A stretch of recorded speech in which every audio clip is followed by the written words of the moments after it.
Italy Jubo League সভাপতি মোহাম্মদ লিটন মোল্লা বাংলাদেশে বেড়াতে গেলে শরীয়তপুর জেলা পুলিশ তাকে একটি মামলায় গ্রেফতার করে। এই গ্রেফতার এক ষড়যন্ত্র এবং স্থানীয় প্রভাবশালীদের ইন্ধনে করা হয়েছে বলে দাবি করে ইতালি যুবলীগ। এবং ইতালি যুবলীগ নেতারা রোমের তর্পিণতারায় তাৎক্ষণিক এক প্রতিবাদ সভা আয়োজন করে। প্রতিবাদ সভায় বলা হয়, প্রভাবশালী একটি মহল লিটন মোল্লার জনপ্রিয়তায় ভীত হয়ে তাকে গ্রেফতার করিয়েছে। তারা অবিলম্বে লিটন মোল্লার মুক্তি দাবি করেন।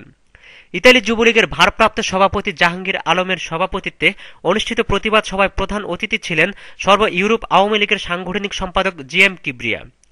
যুবলীগ সাধারণ সম্পাদক এম এ রব মিন্টুর পরিচালনায় হাজী মোহাম্মদ ইদ্রিস ফরাজি, রোম ৬ নম্বর পৌরসভার কমিশনার গাজী আবু তাহের, শাহ আলম, আলমগীর হোসেন, আবু ওয়াফা চৌধুরী, বাবু ঢালি সহ আরও অনেকে বক্তব্য রাখেন।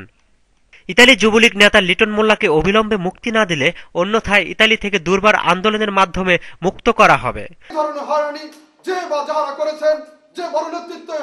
তার সমুচিত জবাব চাই এবং তার বিচার চাই এবং লিটন মোল্লার অবিলম্বে মুক্তি চাই, না হলে দুর্বার আন্দোলন গড়ে তোলা হবে। আগামী কালকার মধ্যে যদি লিটন মোল্লাকে মুক্তি দেওয়া না হয়, তাহলে ওই নরপশুর মুখোশ জননেত্রী শেখ হাসিনার কাছে আমরা পরিষ্কারভাবে তুলে ধরবো, যাতে করে লিটন মোল্লাকে শুধু মুক্তিই না, ওই নরপশুর চরম ব্যবস্থা করা।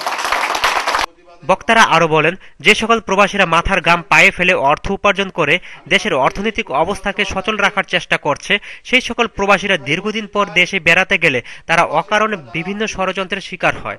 শরীয়তপুর জেলার নড়িয়াবাসী লিটন মোল্লার মতো বাংলাদেশের কোনো অঞ্চলেও যেন আর কোনো প্রবাসীর নোংরা ষড়যন্ত্রের শিকার হতে না হয়, সেজন্য সরকারের প্রতি সজাগ দৃষ্টি রাখার অনুরোধ জানান। Shaon Ahmed, Bangla TV news, Rome, Italy.